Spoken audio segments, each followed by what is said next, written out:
ఓం శాంతి. ఈరోజు Murali date 12 November 2024. బాబా చెప్తున్నారు, మధురమైన పిల్లల్లారా, పిల్లలైన మిమ్మల్ని అలంకరించేందుకు తండ్రి వచ్చారు. పవిత్రత అన్నిటికంటే గొప్ప అలంకారం. ప్రశ్న: పూర్తి 84 జన్మలు తీసుకునేవారి ముఖ్యమైన గుర్తులేవి? జవాబు: ఫస్ట్ పాయింట్, వారు తండ్రితో పాటు టీచర్, సద్గురు ముగ్గురిని స్మృతి చేస్తారు. తండ్రి స్మృతిలో ఉన్నప్పుడు టీచర్ను మర్చిపోవాలని కాదు, ముగ్గురిని స్మృతి చేసినప్పుడే కృష్ణపురానికి వెళ్ళగలరు, అనగా ఆది నుండి పాత్ర అభినయించగలరు. సెకండ్ పాయింట్, మాయా తుఫాన్లు వారినెప్పుడు ఓడించలేవు. ఓం శాంతి. తండ్రి మొదట పిల్లల్ని అడుగుతున్నారు. తండ్రి సన్ముఖంలో, టీచర్ సన్ముఖంలోనే కాక సద్గురు సన్ముఖంలో కూర్చుని ఉన్నామని మర్చిపోరు కదా. అందరూ స్మృతి యాత్రలో కూర్చుని ఉన్నారని బాబా అనుకోవటం లేదు. అయినా అర్థం చేయించటం తండ్రి కర్తవ్యం. ఇది అర్ధసహితంగా స్మృతి చేయటం. మన బాబా అనంతమైన తండ్రి, టీచర్, అంతేకాక పిల్లలందరినీ తప్పకుండా వెంట తీసుకెళ్లే సద్గురు కూడా అయ్యారు. పిల్లలను అలంకరించేందుకు తండ్రి వచ్చారు. పవిత్రతతో అలంకరిస్తూ వస్తారు. అపారమైన ధనరాశులను కూడా ఇస్తారు. మీరు వెళ్ళబోయే నూతన ప్రపంచం కొరకు ధనంనిస్తారు. పిల్లలు ఈ విషయాన్ని గుర్తుంచుకోవాలి. పిల్లలు నిర్లక్ష్యంతో మర్చిపోతారు. అందువలన ఉండవలసిన సంపూర్ణ ఖుషి తక్కువైపోతుంది. ఇటువంటి తండ్రి ఎప్పుడూ లభించరు. మనమంతా తండ్రి పిల్లలమని మీకు తెలుసు. వారు మనల్ని చదివిస్తున్నారు కాబట్టి వారు తప్పకుండా టీచర్ కూడా అయ్యారు. మన చదువు నూతన ప్రపంచమైన అమరపురం కొరకని మీకు తెలుసు. ఇప్పుడు మనం సంగమయుగంలో కూర్చుని ఉన్నాము. పిల్లలకు ఈ స్మృతి తప్పకుండా ఉండాలి. పక్కాగా స్మృతి చేయాలి. అంతేకాక ఇప్పుడు కంసపురం అసురీ ప్రపంచంలో ఉన్నామని కూడా మీకు తెలుసు. ఎవరికైనా సాక్షాత్కారం జరిగినా దానివలన ఎవ్వరూ కృష్ణపురంలోకి కానీ వారి వంశంలోకి కానీ వెళ్ళలేరు. తండ్రి, టీచర్, సద్గురు ముగ్గురిని స్మృతి చేసినప్పుడే వెళ్ళగలరు. ఇక్కడ ఆత్మలతోనే మాట్లాడుతున్నారు. ఆత్మనే చెప్తుంది, అవును బాబా, మీరేమో సత్యమే చెప్తున్నారు. మీరు తండ్రి కూడా అయ్యారు, చదివించే టీచర్ కూడా అయ్యారు. సుప్రీం ఆత్మ చదివిస్తుంది. లౌకిక చదువు కూడా ఆత్మయే శరీరం ద్వారా చదివిస్తుంది. కానీ అక్కడ ఆత్మ పతితమైనదే, శరీరం కూడా పతితమైనదే. ప్రపంచంలోని మానవులకు మేము నరకంలో నివసిస్తున్నామని తెలియదు. ఇప్పుడు మనం మన వతనానికి వెళ్తామని మీకు తెలుసు. ఇది మీ వతనం కాదు, ఇది రావణుని పరాయ వతనం. మీ వతనంలో అపారమైన సుఖం ఉంటుంది. మనం పరాయ రాష్ట్రంలో ఉన్నామని కాంగ్రెస్ వారు భావించరు. ఇంతకుముందు ముసల్మానుల రాజ్యంలో ఉండేవారం, తర్వాత క్రైస్తవుల రాజ్యంలో ఉన్నాం. ఇప్పుడు మనం మన రాజ్యంలోకి వెళ్తామని మీకు తెలుసు. మనం ఇంతకుముందు రావణ రాజ్యంను మన రాజ్యంగా భావించేవారం. అంతకంటే ముందు రామరాజ్యంలో ఉండేవారమని మర్చిపోయాం. తర్వాత 84 జన్మల చక్రంలోకి రావటం వలన రావణ రాజ్యంలోకి, దుఃఖంలోకి వచ్చి పడ్డాం. పరాయ రాజ్యంలో దుఃఖమే ఉంటుంది. ఈ జ్ఞానమంతా ఆంతరికంలో ఉత్పన్నమవ్వాలి. తండ్రి తప్పకుండా గుర్తుకొస్తారు. కానీ ముగ్గురిని స్మృతి చేయాలి. ఈ జ్ఞానం కూడా మనుషులే తీసుకోగలరు. జంతువులైతే చదువుకోవు. అక్కడ న్యాయశాస్త్రం మొదలైన చదువులేవీ ఉండవని కూడా పిల్లలైన మీరిప్పుడు అర్థం చేసుకున్నారు. తండ్రి ఇక్కడే మిమ్మల్ని సంపన్నులుగా చేస్తున్నారు. అలాగని అందరూ రాజులుగా అవ్వరు. వ్యాపారాలు కూడా ఉంటాయి, కానీ అక్కడ మీ వద్ద అపారమైన ధనం ఉంటుంది. నష్టపోయే నియమమే లేదు. దోచుకోవటం, చంపటం మొదలైనవి అక్కడ ఉండవు. దాని పేరే స్వర్గం. మేము స్వర్గంలో ఉండేవారం. తర్వాత పునర్జన్మలు తీసుకుంటూ క్రిందకు వచ్చామని ఇప్పుడు పిల్లలైన మీకు స్మృతి వచ్చింది. బాబా కథను కూడా వారికే తెలుపుతారు. 84 జన్మలు తీసుకొని వారిగా ఉంటే వారిని మాయ ఓడిస్తుంది. ఇది కూడా తండ్రి అర్థం చేయిస్తూ ఉంటారు. మాయ తుఫాన్లు ఎంతో పెద్దవి. చాలామందిని మాయ ఓడించే ప్రయత్నం చేస్తుంది. పోను మీరు చాలా చూస్తారు, వింటారు. తండ్రి వద్ద వారందరి చిత్రాలు ఉంటే మీరు ఆశ్చర్యపడినట్లు ఫలానా వారు ఇలా ఇన్ని రోజులు వచ్చారు. తండ్రి వారైన తర్వాత మాయ తినేసింది అని చూపేవారు. మన్నించి మాయతో కలుసుకున్నారు. ఇక్కడ ఎవరైనా శరీరాన్ని వదిలితే వారు ఇదే ప్రపంచంలో వచ్చి జన్మ తీసుకుంటారు. మీరిప్పుడు ఈ సమయంలో శరీరాన్ని వదిలితే బాబాతో పాటు అనంతమైన ఇంటికి వెళ్తారు. అక్కడ బాబా, మమ్మ, పిల్లలు అందరూ ఉంటారు కదా. కుటుంబమే ఇలాగే ఉంటుంది. మూలవతనంలో తండ్రి, వారితో పాటు సోదరులందరూ ఉంటారు. ఇతర సంబంధాలేవీ ఉండవు. ఇక్కడ తండ్రి, వారితో పాటు సోదరులందరూ ఉన్నారు. తర్వాత వృద్ధి అవుతూ ఉంటారు. చిన్నమ్మ, మామ మొదలైన అనేక సంబంధాలు ఈ ప్రపంచంలో ఏర్పడతాయి. ఈ సంగం యుగంలో మీరు ప్రజాపిత బ్రహ్మకు చెందిన వారిగా అయ్యారు. కనుక మీరు సోదరీలు. శివబాబాను స్మృతి చేస్తారు కనుక మీరంతా సోదరులు. ఈ విషయాలన్నీ బాగా గుర్తుంచుకోవాలి. కానీ చాలామంది పిల్లలు మర్చిపోతూ ఉంటారు. తండ్రి ఏమో అర్థం చేయిస్తూనే ఉంటారు. పిల్లలను ప్రేమించి తలపై కూర్చోపెట్టుకోవటం తండ్రి కర్తవ్యం. అందుకే తండ్రి నమస్తే నమస్తే అంటూ ఉంటారు. అర్థం కూడా తెలిపిస్తున్నారు. భక్తి మార్గంలోని సాధు సన్యాసులు మొదలైన వారెవ్వరూ మీకు జీవన్ముక్తికి మార్గం తెలియచేయలేరు. వారు ముక్తి కొరకే పురుషార్థం చేస్తూ ఉంటారు. వారు నివృత్తి మార్గానికి చెందినవారు. వారు రాజయోగంను ఎలా నేర్పించగలరు? రాజయోగం ప్రవృత్తి మార్గానికి చెందింది. ప్రజాపిత బ్రహ్మకు 4 భుజాలు చూపిస్తారు, అనగా ప్రవృత్తి మార్గం కదా. ఇక్కడ వీరిని తండ్రి దత్తత తీసుకొని బ్రహ్మ సరస్వతులు అని పేరు పెట్టారు. డ్రామాలో ఎలా నిర్ణయించబడిందో చూడండి. వానప్రస్థ అవస్థలోనే 60 సంవత్సరాల తర్వాత మానవులు గురువులను ఆశ్రయిస్తారు. అలాగే ఇక్కడ కూడా 60 సంవత్సరాల తర్వాత తండ్రి ఇతనిలో ప్రవేశించి తండ్రి టీచర్ సద్గురువుగా అయ్యారు. ఇప్పుడు నియమాలు కూడా చెడిపోయాయి. చిన్నపిల్లలను కూడా గురువు దగ్గరకు పంపుతారు. మీరు నిరాకారులు. ఆత్మలైన మీకు తండ్రి టీచర్ సద్గురువు కూడా అవుతారు. నిరాకార ప్రపంచాన్ని ఆత్మల ప్రపంచమని అంటారు. అలాగని ప్రపంచమే కాదని అనరు. దాన్ని శాంతిధామం అని అంటారు. అక్కడ ఆత్మలు నివసిస్తాయి. పరమాత్మకు నామరూప దేశ కాలాలు లేనిచో పిల్లలు ఎక్కడి నుండి వస్తారు? ఈ ప్రపంచ చరిత్ర భూగోళాలు ఎలా రిపీట్ అవుతాయో ఇప్పుడు పిల్లలైన మీరు అర్థం చేసుకున్నారు. చరిత్ర చైతన్యానికి సంబంధించింది, భూగోళం జడానికి సంబంధించింది.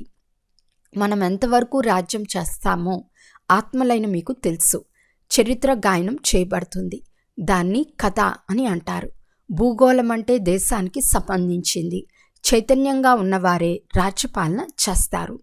జడ పదార్థమైతే రాజ్యంను పాలించదు. ఎంత సమయం నుండి ఎవరి రాజ్యం ఉండినది? క్రైస్తవులు భారతదేశంలో ఎప్పటి నుండి ఎప్పటి వరకు రాజ్యం చేశారో తెలుసు.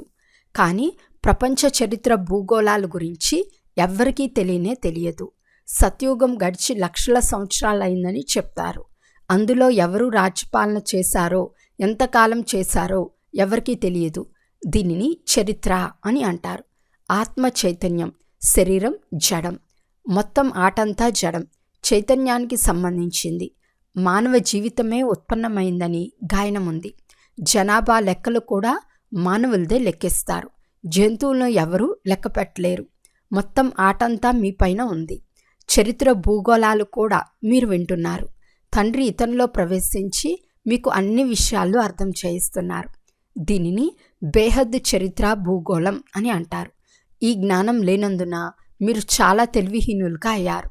మనుషులై ఉండి ప్రపంచ చరిత్ర భూగోళాలను తెలియకుంటే వారు దేనికి పనికి వస్తారు?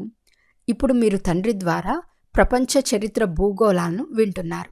ఈ చదువు ఎంత బాగుంది! చదివించేది ఎవరు? తండ్రి చదివిస్తున్నారు.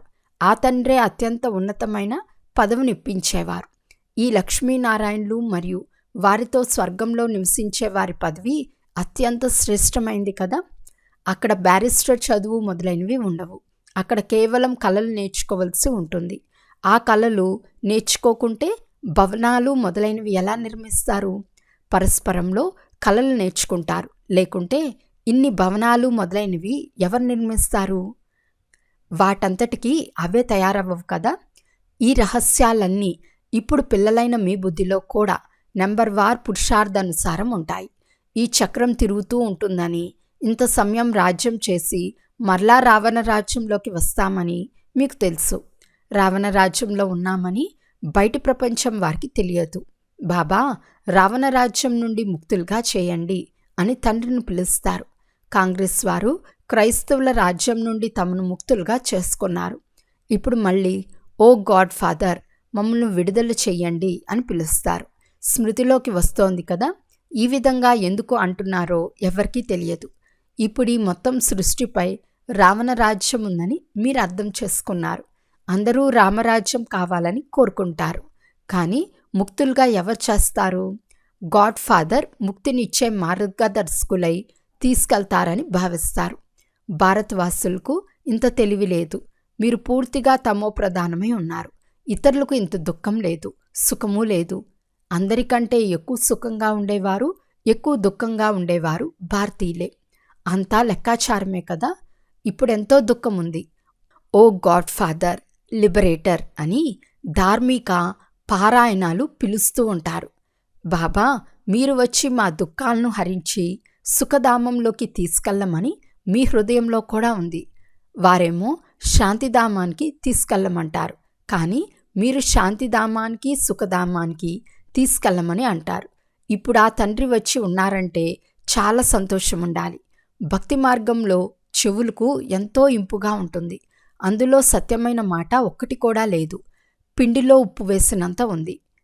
చండికాదేవికి కూడా జాతర జరుగుతుంది. అయితే ఎందుకు జరుగుతుంది? చండిక అంటే ఎవరు? చండాల జన్మ కూడా ఇక్కడే తయారు చేసుకుని వెళ్తారని బాబా తెలిపించారు. ఇక్కడే ఉండి తాగి తిని ఏదైనా కొంత ఇచ్చి మళ్ళీ మేము ఇచ్చింది మాకు వాపస్ ఇవ్వమని అంటారు. మాకు ఇష్టం లేదు, ఒప్పుకోము అని అంటారు. సంశయపడి వెళ్ళిపోతే వారు ఎలా తయారవుతారు? ఇలాంటి చండికల జాతర కూడా జరుగుతుంది. కొంత సమయానికైనా సహాయకారులుగా అవుతే స్వర్గంలోకైతే వచ్చేస్తారు. భక్తులకు తెలియదు. జ్ఞానమైతే ఎవరి వద్ద లేదు. ఆ చిత్రాల గీత ద్వారా ఎంత ధనం సంపాదిస్తారు? ఈ రోజుల్లో చిత్రాలంటే అందరికీ ఇష్టమే. దాన్ని కళ అని అనుకుంటారు. దేవతల చిత్రాలు ఎలా ఉంటాయో మనుషులకేం తెలుసు? వాస్తవానికి మీరు ఎంతో ఫస్ట్ క్లాస్గా ఉండేవారు. తర్వాత ఎలా తయారయ్యారు? అక్కడ గుడ్డివారు, చెవిటివారు, వికలాంగులు ఎవ్వరూ ఉండరు. దేవతల్లో సహజమైన శోభ ఉంటుంది. అక్కడ సహజ సౌందర్యం ఉంటుంది. అందువలన తండ్రి కూడా అంతా అర్థం చేయించిన తర్వాత పిల్లలు తండ్రిని స్మృతి చేయండి అని చెప్తున్నారు. ఆ తండ్రి మాత్రమే కాదు, టీచర్ సద్గురువు కూడా అయ్యారు. 3 రూపాల్లో స్మృతి చేస్తే 3 వారసత్వాలు లభిస్తాయి. వెనక వచ్చేవారు 3 రూపాల్లో స్మృతి చేయలేరు. మళ్ళీ ముక్తిలోకి వెళ్ళిపోతారు. సూక్ష్మవతనం మొదలైన వాటిలో చూచేవన్నీ సాక్షాత్కార విషయాలని తండ్రి అర్థం చేయించారు. ఇక మిగిలిన చరిత్ర భూగోళాలన్నీ ఇక్కడివే. దీని ఆయువు గురించి ఎవరికీ తెలియదు. ఇప్పుడు పిల్లలైన మీకు తండ్రి అర్థం చేయించారు. తర్వాత మీరు ఇతరులెవరికైనా అర్థం చేయించగలరు. మొట్టమొదట తండ్రి పరిచయంని ఇవ్వాలి. ఆ బేహద్దు తండ్రిని సుప్రీం అని అంటారు. లౌకిక తండ్రిని ఎవ్వరూ పరమాత్మ అని గాని సుప్రీం ఆత్మ అని గాని అనరు. ఒక్కరు మాత్రమే సుప్రీం. వారిని భగవంతుడని అంటారు. వారు జ్ఞానసాగర్లు కనుక మీకు జ్ఞానం నేర్పిస్తారు. ఈ ఈశ్వర్య జ్ఞానం సంపాదనకు మూలం. జ్ఞానంలో కూడా ఉత్తమం, మధ్యమం, కనిష్టం ఉంటాయి కదా. తండ్రి అత్యంత ఉన్నతులు కనుక ఈ చదువు కూడా అత్యంత ఉన్నతమైనది. పదవి కూడా ఉన్నతమైనదే. చరిత్ర భూగోళాలనైతే వెంటనే అర్థం చేసుకోగలరు. కానీ స్మృతి యాత్రలోనే యుద్ధం జరుగుతుంది. దానిలో ఓడిపోతే జ్ఞానంలో కూడా ఓడిపోతారు. ఓటమి చెంది పారిపోతే జ్ఞానంలో కూడా ఉండకుండా పారిపోతారు. ముందెలా ఉండేవారో అలాగే అయిపోతారు. ఇంకా అంతకంటే హీనంగా అవుతారు. తండ్రి ముందు మీ నడవడికల ద్వారా మీ దేహాభిమానం వెంటనే తెలిసిపోతుంది. బ్రాహ్మణుల మాల కూడా ఉంది. కానీ చాలామందికి ఇక్కడ ఎలా నెంబర్ వారుగా కూర్చుని ఉన్నామో తెలియదు. దేహాభిమానం ఉంది కదా. నిశ్చయం ఉన్న వారికి తప్పకుండా చాలా ఖుషి ఉంటుంది. ఈ శరీరాన్ని వదిలిన తర్వాత రాకుమారులుగా అవుతామని నిశ్చయం ఎవరికి ఉంది? అందరూ చేతులెత్తుతారు. పిల్లలకు ఇంత ఖుషి ఉంటుంది. మీ అందరిలో దివ్య గుణాలు పూర్తిగా ఉండాలి. అప్పుడే నిశ్చయం ఉన్నట్లు తెలుస్తుంది. నిశ్చయ బుద్ధి అనగా విజయమాలలో కూర్చోబడతారు, అనగా చక్రవర్తులుగా అవుతారు. విదేశీయులంతా ఎక్కువగా ఆబూల వచ్చి రాజయోగాన్ని నేర్చుకోవాలని అభిలాషించే రోజులు తప్పకుండా వస్తాయి. ఇతర తీర్థయాత్రలకు వెళ్ళటం వదిలేస్తారు. భారతదేశ రాజయోగాన్ని నేర్చుకోవాలని కోరుకుంటారు. స్వర్గంను స్థాపన చేసేదెవరు? కల్పక్రితం జరిగి ఉంటే తప్పకుండా ఇప్పుడు కూడా మ్యూజియం తయారైపోతుందని పురుషార్థం చేస్తారు. ఇటువంటి ప్రదర్శని సదాకాలానికి ఏర్పాటు చేయాలనుకుంటున్నాము. 4-5 సంవత్సరాలకు భవనాలు లీజుకు తీసుకుని కూడా ఏర్పాటు చేయవచ్చు. భారతదేశంనే సుఖధామంగా మార్చేందుకు సేవ చేస్తున్నాము. ఇందులో అనేక మందికి కళ్యాణం జరుగుతుంది. అచ్చా, మధురాతి మధురమైన అపురూపమైన పిల్లలకు మాతాపిత బాప్దాదా ప్రియ స్మృతులు మరియు గుడ్ మార్నింగ్. ఆత్మీక పిల్లలకు ఆత్మీక తండ్రి నమస్తే. ఆత్మీక తండ్రికి ఆత్మీక పిల్లల యొక్క ప్రియ స్మృతులు మరియు నమస్తే నమస్తే నమస్తే. ధారణ కొరకు ముఖ్య సారం. ఫస్ట్ పాయింట్, అపారమైన సంతోషంలో ఉండేందుకు స్వయంగా ఆ భగవంతుడే మమ్మల్ని అలంకరిస్తున్నారు. వారు మాకు అనంతమైన ధన సంపాదనను ఇస్తున్నారు. నూతన ప్రపంచమైన అమర్పురం కొరకు మేము చదువుతున్నామని సదా స్మృతిలో ఉండాలి. సెకండ్ పాయింట్, విజయమాల్లో కూర్చోబడేందుకు నిశ్చయబుద్ధి గలవారై దైవీ గుణాలను ధారణ చేయాలి. ఇచ్చిన దాన్ని వాపస్ తీసుకోవాలనే సంకల్పం కూడా ఎప్పుడూ రాకూడదు. సంశయబుద్ధి కలవారిగా అయి మీ పదవిని పోగొట్టుకోరాదు. వరదానము: క్రోధీ ఆత్మలకు దయ యొక్క శీతలమైన జలం ద్వారా గుణదానంనిచ్చే వరదాని ఆత్మభవ. మీ ముందుకు ఎవరైనా క్రోధాగ్నితో కాలిపోతూ వచ్చినా, మిమ్మల్ని తిట్టినా, నిందించిన అటువంటి ఆత్మకు కూడా మీ శుభభావన, శుభకామన ద్వారా, వృత్తి ద్వారా, స్థితి ద్వారా గుణదానం ఇవ్వండి, లేక సహనశీలతా శక్తి యొక్క వరదానంనివ్వండి. క్రోధీ ఆత్మ పరవశంలో ఉంటుంది. అటువంటి పరవశ ఆత్మను దయా అనే శీతల జలం ద్వారా శాంతింపచేయండి. ఇలా చేయటం వరదాని ఆత్మలైన మీ కర్తవ్యం. చైతన్యంలో ఎప్పుడైతే మీలో ఇటువంటి సంస్కారం నిండుగా ఉంటుందో అప్పుడే మీ చెడచిత్రాల ద్వారా భక్తులకు వరదానం లభిస్తుంది. స్లోగన్: స్మృతి ద్వారా సర్వశక్తుల ఖజానాను అనుభవం చేసేవారే శక్తి సంపన్నులుగా అవుతారు. అచ్చా, ఓం శాంతి.